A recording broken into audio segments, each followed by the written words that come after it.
Welcome to the Mammoth Film Festival. My name is Chris Gore from Film Threat. Welcome, everyone, to our panel for Now Is Everything.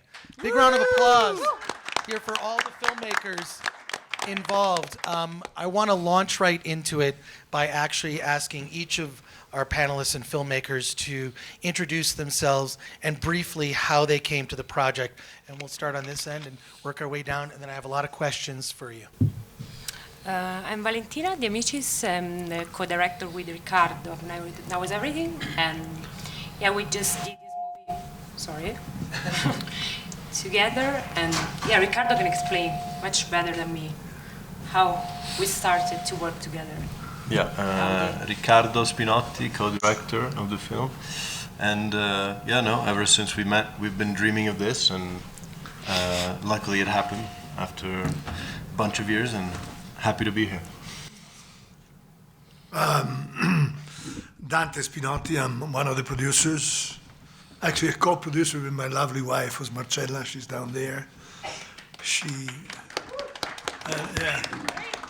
And as I said before, I'm sorry, maybe I'm repeating myself, but you know, we are in Hollywood. So in the rest of the Western world, usually parents, if they need to give a gift to the kids, they think about an apartment, they think about a house to help them getting started in life. In Hollywood, you think about producing a movie, which is what we did. So we produced a movie for our kids here. And I'm also the DP of the movie.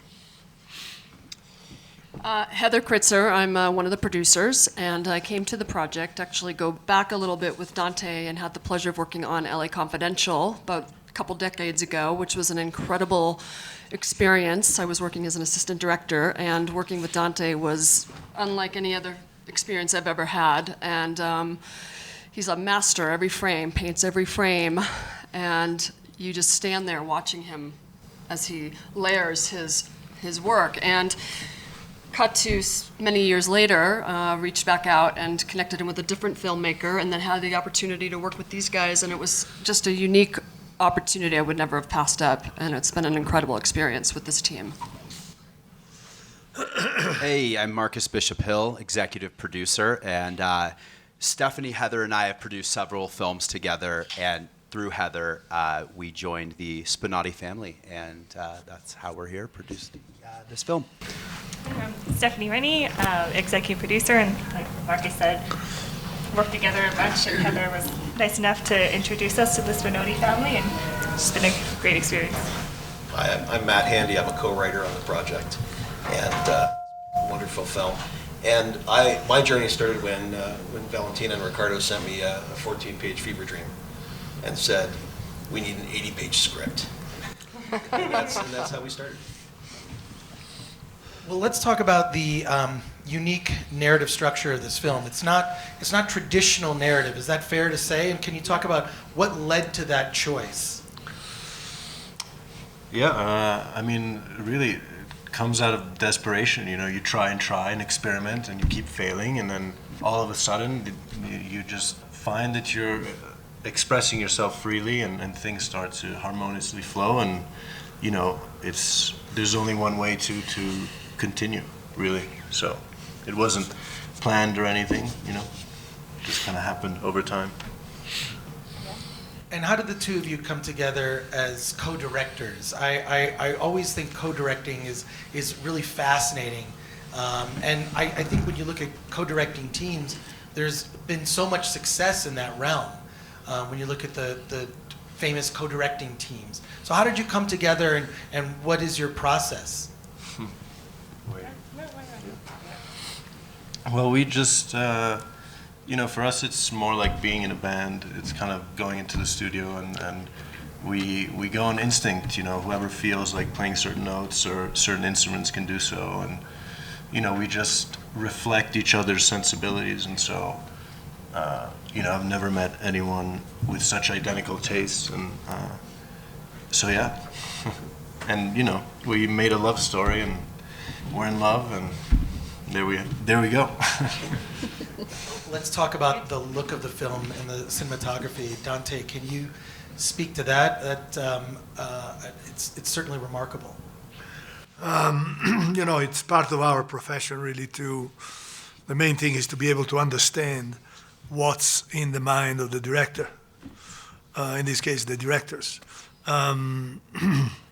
Meaning, once you really understand what's in the mind of the directors, you can also change 180 whatever the plan of the director is, but you got to make sure.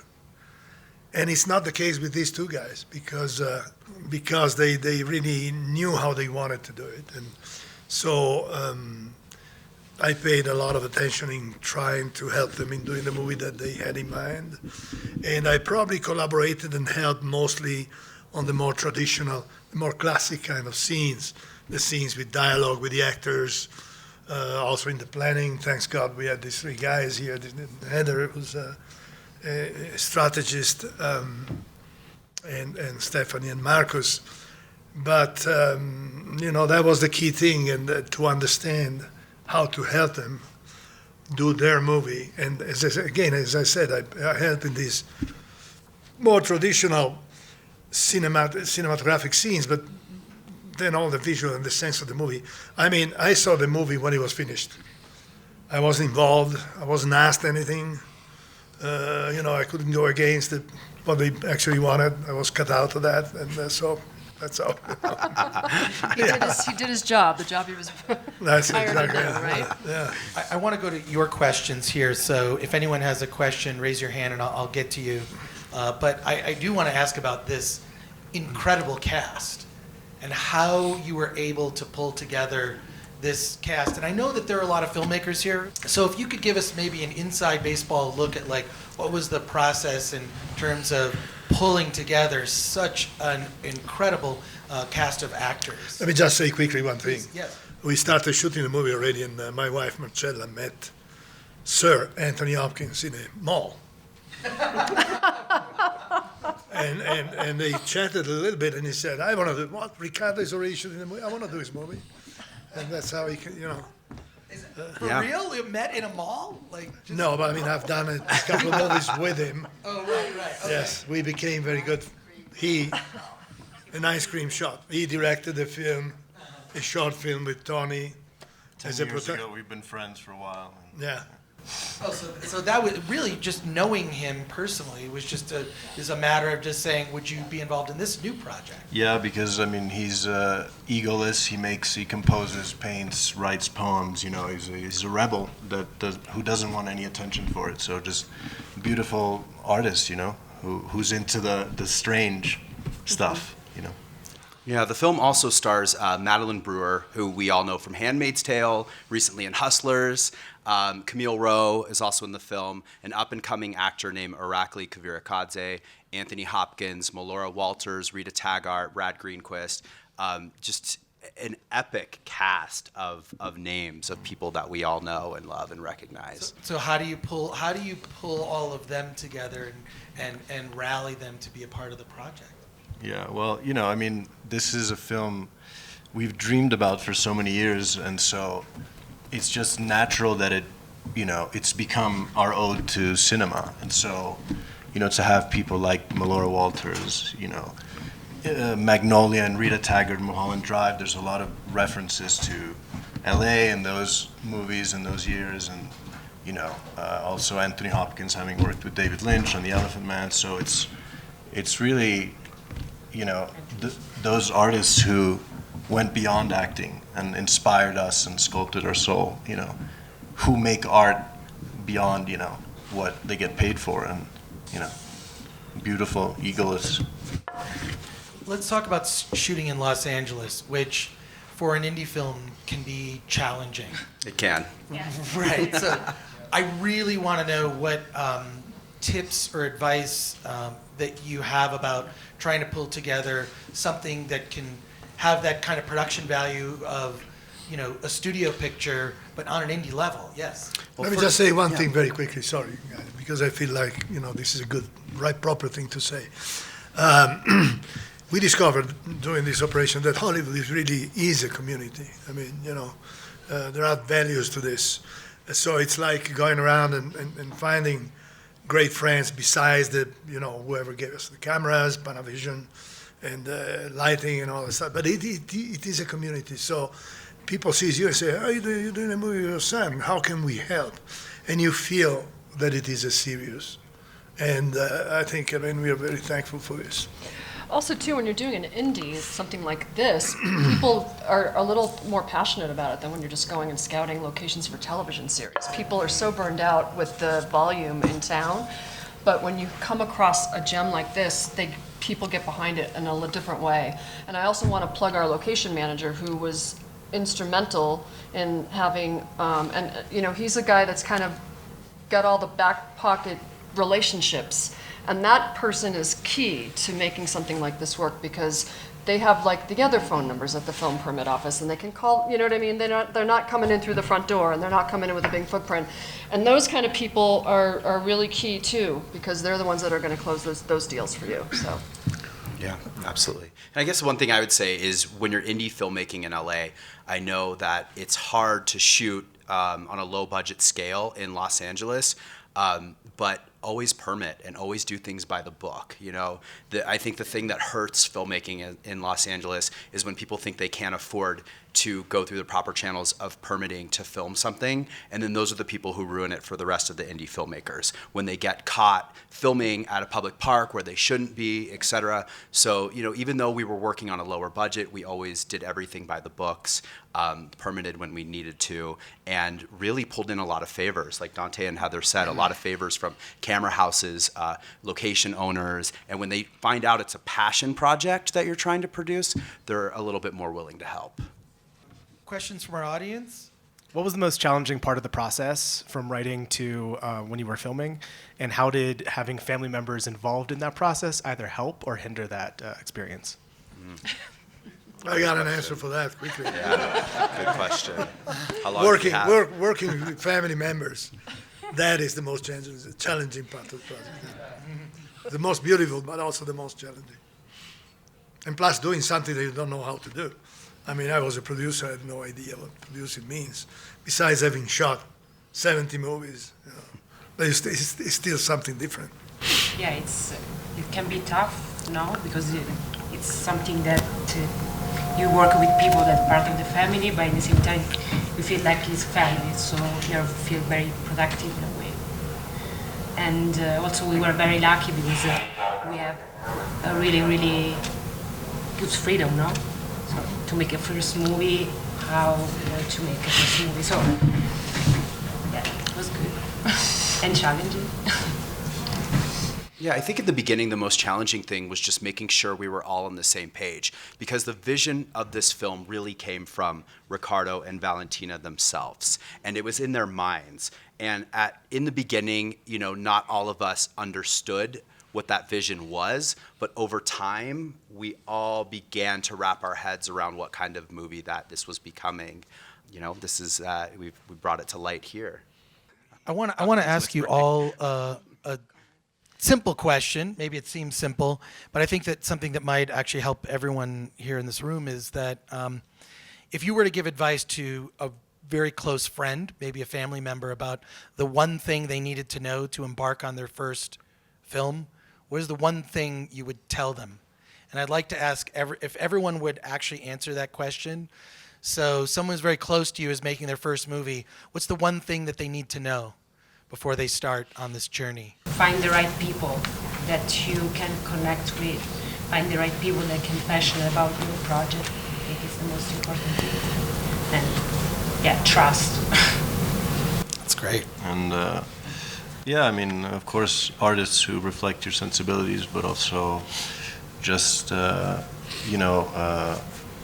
humans who are willing to flow and to not overanalyze. Never overanalyze or force things. It's a kind of a complex question. I think maybe I would say not being anxious or in a hurry or pushing for choices and decisions, and so really consider over all the possible options and rely on whoever is around you, to have a dialogue with whoever you have around you to find the best solutions. do it the best way. I mean, you have to have a certain kind of grit and tenacity in this business to get anywhere, even to like pick up the phone or send an email, and you have to be completely fearless. And I think that I would just say you just have to have the balls to do it. And it's collaborative, so you might going in, you know, I find with a lot of people who don't know the process, they come in and they're like, you know, they think that they're going to be dictating how everything's going to go, but you're actually dealing with 20 to 30 other colleagues, and everything that everybody's bringing to the table, every little piece is part of what it becomes. It becomes a third piece that's something you all have put in together. I guess my biggest advice would be to stop watching and wishing and just start doing. You know, a little over 5 years ago, that was me scrolling on social media, wishing I could be a part of something like this, be a real filmmaker. I look out and I see filmmakers and actors here in the audience, and like, you know, you just have to get off the couch and put yourself out there. Just do something. And sometimes that just takes maybe getting on your laptop at a coffee shop, meeting with a friend to talk about an idea you have. Just make it happen. And a lot of times I think we get in our heads and our feelings and we think, oh, I can never do something like that, or I can never star in something, or I can never produce something. But you just don't know. Just get out there, get off the couch and just get out. Yeah, I like that.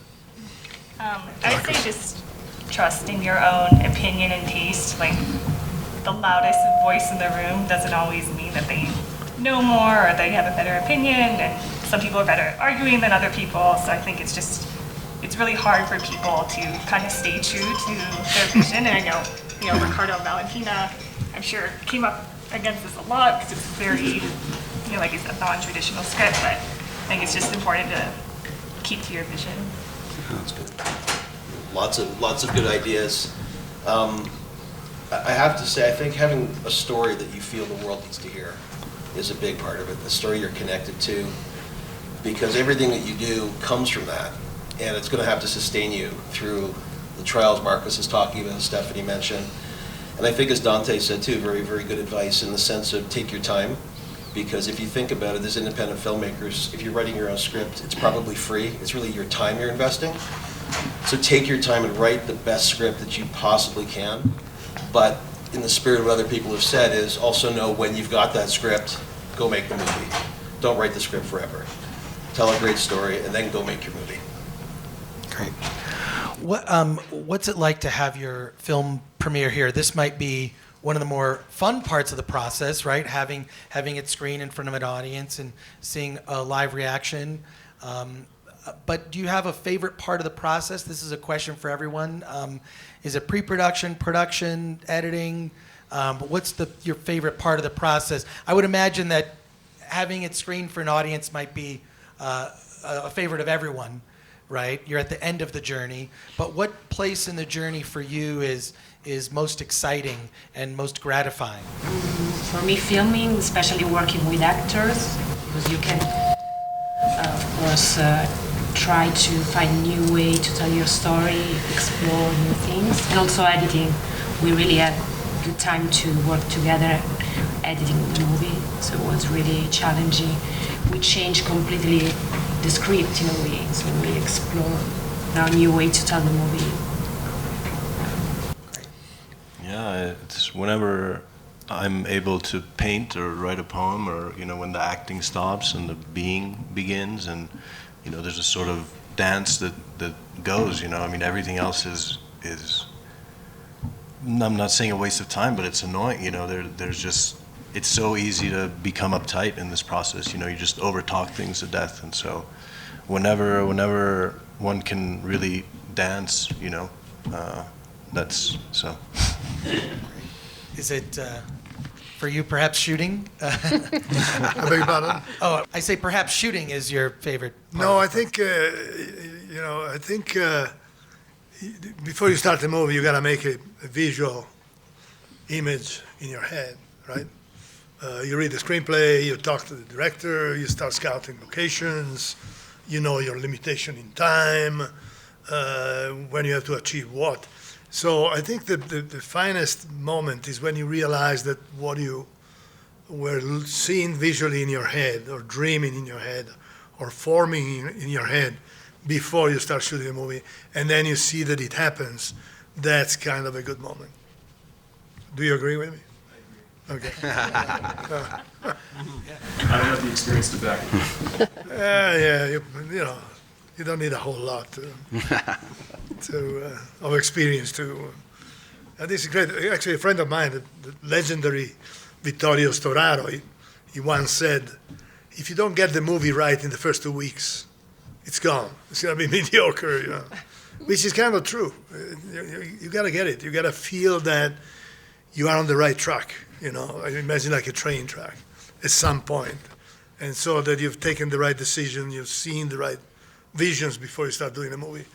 When you realize that that's happening, and it all blends with the actors' faces, with the performances, then that's a good moment. It's like when you see a movie. To me, the moment in which you don't, when you're looking at a movie, as an audience, you don't see the moment, you don't see the edges of the screen, and it becomes a story in which you are immersing yourself. It's the moment in which you feel that the movie is working, that the film is a good movie, that it's touching your soul and your heart, whatever.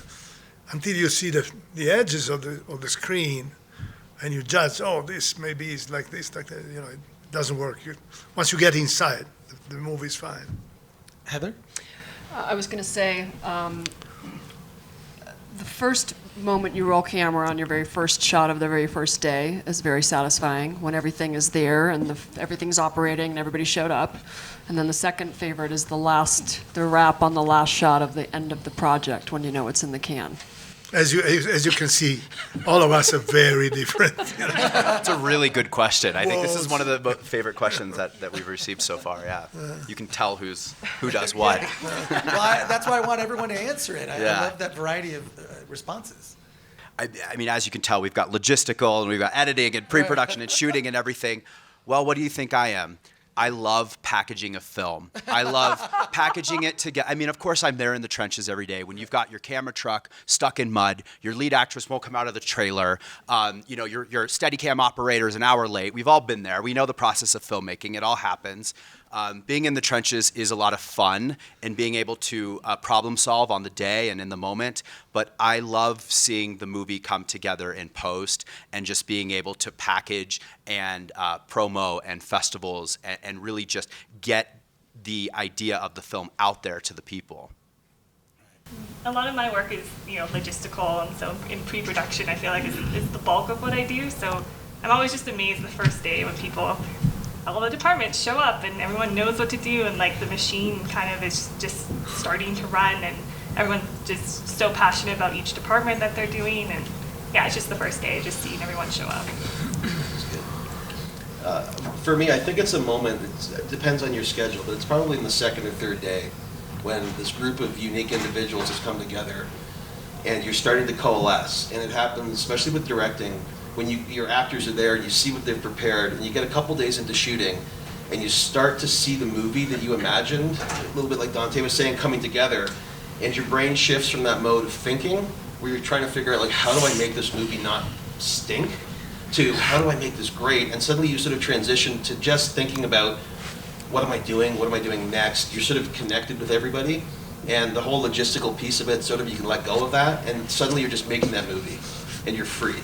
I think that is the most exciting moment, and you hope that it just lasts from then until the end of the film. Other questions from our audience? Yes, sir. Oh, no, I'm scared. Hi, this is The gentleman is a colleague, yes. So this comes from the perspective of being a young DP, obviously trying to get more work on narrative films, and I think there's a general fear with how democratized it's gotten and how much more opportunity there is to get into the field, that there's a fear that you'll get pigeonholed into certain genres of work. And so I thought an interesting question for you, someone with a body of work that's so diverse and where you've executed visual language for a multitude of and diversity of scripts and directors, I'd just like to hear you talk about that, working with what do you think has made you so successful and consistent with different visions? I had an answer, but now I forgot. I think, one of the main things is to aim for quality. In other words, the opportunities, come and do this, come and do that, maybe, You have to aim for quality because that makes you make a step forward. That's the main thing. Then you have to take chances. For instance, I was working for Italian state television for many years, and then I decided to become a freelance, which was involving some risks. I mean, I was already married, I had kids, I had a safe wage in Italian state television. And you could drink at lunch, you could fight with people, nobody could throw you out. So at some point I became a freelance in Roma. That was a big jump, going to Roma. And then not 2 years later, I came to the US. And every time you start, it's kind of tough. I mean, even coming to the US without knowing anybody, you don't know crews, you don't know people, But if you don't have the courage to step into something and, okay, let's accept the challenge and try to get it done and overcome, it doesn't work. You gotta risk, you gotta try and aim for quality. I like some movies rather than others, I like dark stuff. I like the Manhunter kind of movies. I like this in a way, except you gotta be, at some point you also have to learn to become really fast in what you're doing, because that's part of the game. The faster you are, the better it is for them to have time with the actors and make the story work. And preparation is the key before the movie starts. Learning how to see the movie, learning how to see possible obstacles and trickery. But I think the idea of always choosing projects which are not, this is my case. I remember one time, let me say a name here. I did a movie called Hudson Hawk that I was offered 1 year before, but I turned it down because I was doing something else. I mean, a movie with Disney that didn't happen. It was a French director. And so I was the big producer of the movie. They called me again and said, Dante, you should really take up this movie. Pick up this movie. They already shot for 5 weeks. And who is that famous action director? Joel Silver, back in those days, right? And so they came to Italy and I accepted. I had just left this American movie that didn't happen. Thanks God in America they pay you anyway, which is great. But I still had some work to do in the house. So I said, okay, let's take up this movie. We shot it at Palio di Siena, even, some test footage, shooting the horses running, picking up. But the movie was a kind of a disaster. I mean, it was one of the most horrible movies. So there's a guy that called me and said, how do you dare do for the second time a movie called Manhunter, Red Dragon, that you already shot the Michael Mann movie Manhunter? How can you be so, I said, guys, take a moment. I mean, this job is just a job also, You're working, and sometimes you gotta do things and pay the bills. I mean, it's nice to have a lovely house, which I'm lucky to have, a family house in the Italian Alps, and also live here. That takes accepting some movies, maybe like like Hudson Hawk. Yes, sometimes it happens, but yeah, you're always careful about going for quality. Now I don't go for quality anymore. Now I go for having a good time. So, yeah. I like that answer. I mean, working with friends.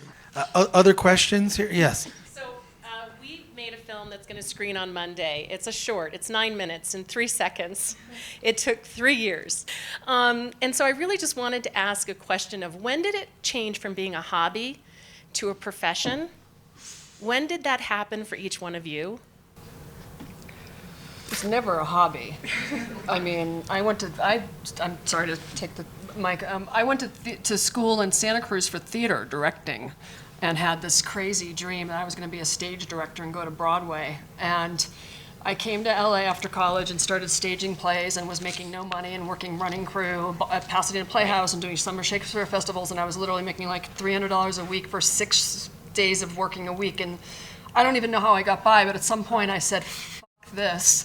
I need to make a living. Let me find one of those PA jobs. I didn't even know what it meant. And I called everybody in my book. I said, I need a PA job. And somehow I landed on Baywatch. And that was the end of it. And I never looked back, you know. Right. And Riccardo asked me yesterday, do you miss it? And I said, I kind of lost my love of the art form because I was so burned out on trying to make a living.